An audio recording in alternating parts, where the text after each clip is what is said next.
દાહોદ શહેરના મહાવીરનગર ખાતે જૈન મંદિરના પ્રાણ પ્રતિષ્ઠા અંતર્ગત યોજાઈ રહેલા દાહોદ પંચકલ્યાણક મહોત્સવ આવતીકાલથી શરૂ થવા જઈ રહ્યો છે। તેના પૂર્વે મહાવીર શેરીથી ભવ્ય શોભાયાત્રા નીકળી હતી। આચાર્ય શ્રી સુનિલ સાગરજી સહિતના સાધુ સાધ્વીઓ શોભાયાત્રામાં જોડાયા હતા।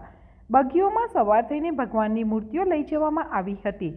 શહેરના વિવિધ માર્ગો ઉપર થઈ શોભાયાત્રા ગોધી રોડ પહોંચી હતી। ત્યારબાદ મહાવીરનગર ખાતે નવીન બનેલા મંદિરનું આચાર્યશ્રીએ નિરીક્ષણ કર્યું હતું।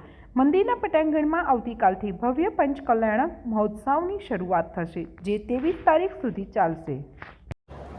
દાહોદ પંચકલ્યાણકની શરૂઆત આજે પરમ સદ્ય આચાર્ય ગુરુવર સુનિલ સાગરજી સત્સંગ સાથે શોભાયાત્રા મહાવીર શેરીથી નીકળી અને નગરના મુખ્ય માર્ગો ઉપર થતી અહીંયા મહાવીરનગરમાં આજરોજ આવી ચૂકી છે।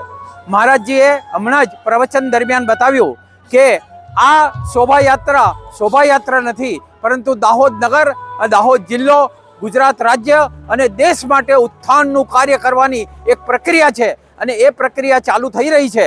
અને આવતીકાલે પદમપ્રભુ ભગવાનના મોક્ષ કલ્યાણકના દિવસે આ પ્રતિષ્ઠાનો કાર્યક્રમ શરૂ થઈ રહ્યો છે। ત્યારે આ જે કાર્યક્રમ ઊંચાઈઓને સર કરવાનો છે એવા કાર્યક્રમ માટે આચાર્યશ્રીએ આપણને આશીર્વાદ પણ આપ્યા છે।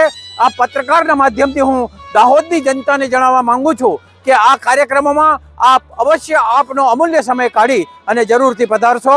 જય જિનેન્દ્ર।